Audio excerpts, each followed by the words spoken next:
What is vibing? This is Vish, and today I'll be responding to Sadhguru's video on how Shiva overcame lust. Before we start, let's take a nice conscious breath together. So with an inhale, and then exhale. Inhale from the nose, exhale from the mouth. Let's do one more. Inhale, exhale. Hopefully you feel refreshed as I do in this present moment. And this video is going to go specially to Sayantan Roy Chaudhary. Hopefully I pronounced that right. You were especially requesting this video, so I finally got to do it. So thank you so much for your patience. Are you stressed or feeling anxious or just nervous about everyday life? Well, that used to be me. And now I'm a meditation coach and I've guided hundreds of people on their meditation journeys. If you have any problems with what I mentioned earlier or just want to learn how to meditate, please message me on Instagram at VishVibez for a personalized session. So he's a yogi, mystic, and visionary who is truly enlightening the world. I'm very grateful for the presence of him as well as you. Let's get into the video. These two eyes can only perceive that which is physical. The third eye is an inward focused eye. Your lustfulness, your desiring nature never ever stood outside, it only stood inside. Lust means it creates a sense of incompleteness within you and a longing for something. Wow. When we say Shiva, the word Shiva has become synonymous with the third eye. The third eye, what it means is, these two eyes are to look outside.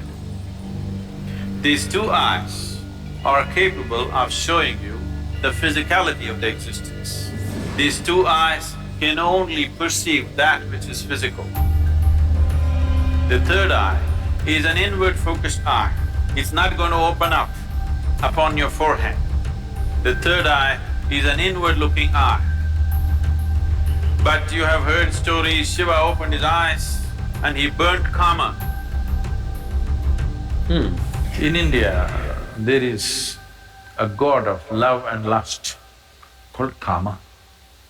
I didn't know Kama that. means lust, which you don't like to face it head on, so you make it love.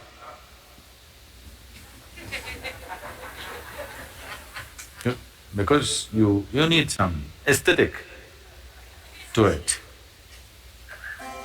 So, he hides behind a tree and shoots an arrow at Shiva's heart. Wow.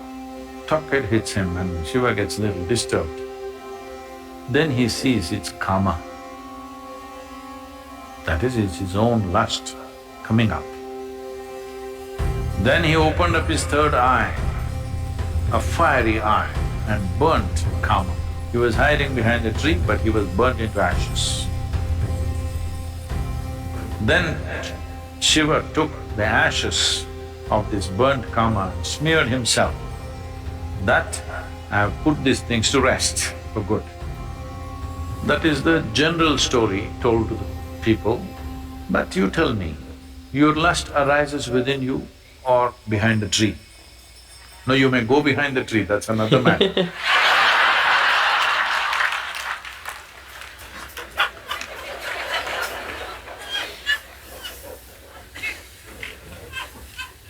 But where does it arise? Within you.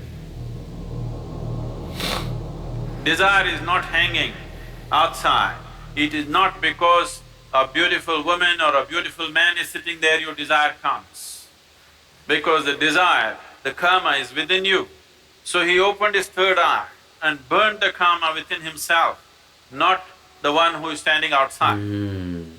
Because he never ever stood outside. Please look at this and see. Your lustfulness, your desiring nature never ever stood outside, it only stood inside. So he opened his third eye, not this way, inward. Then he saw this lustfulness, which essentially means that some aspects are built into you which makes you feel incomplete. So you think you will find completion only by going towards something or somebody. Lust is not just about opposite sex. Shopping is lust. Because you have to go towards something, only then life will be complete. I just want to quickly point out how Sadhguru beautifully always sheds a perspective, which is very obvious, which is very clear, it's conscious really, that we tend to overlook. And so the way that he was able to connect with that story of Shiva as well as Kama, and show how what people usually think about that story, it can actually be perceived in a more singular way. And instead of Shiva burning up Kama from the outside, it was actually an internal thing, which eventually makes him more relatable. By Sadhguru making that story more relatable, he's able to connect with you as a viewer. Because shooting beams from your third eye does not sound that realistic. So for him to kind of really just debunk that kind of mythological aspect to it, and then shed the reality aspect behind it, is really fascinating. And it goes to show how it's all about the internal at the end. So with that, let's continue. Every desire is lust, because without that I cannot exist. I want that, because only when I have that, this will be complete.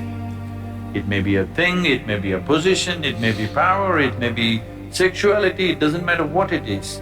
Essentially, lust means it creates a sense of incompleteness within you and a longing for something that it makes you feel if you don't have that, you're not complete. So he decides to burn the Kama within himself. He burned the Kama, and then instead of sweat, ash oozed out of the pores of his body. Wow. This is the yogic story. The common story told to the public is he was hiding behind the tree and he burnt him, opened his eyes and burnt him, and then he took that ash and smeared himself. The yogic dimension of the story is Kama arose within him, opened his third eye, burnt him, and then ash slowly oozed out of his body, clearly showing him everything is laid to rest. Everything that you know as yourself should die. When I say death, it's not the physical death which is a problem. The question is losing everything that you know as myself right now, your personality, your identity. Once you learn to be an individual beyond physiological and psychological formats, that means you're for good. This is what living death means. So if you know how to be an individual still, without physiological and psychological format, you are a living death. If you're a living death, you are eternal in your existence. Wow. It is time that you become living death so that you live eternally.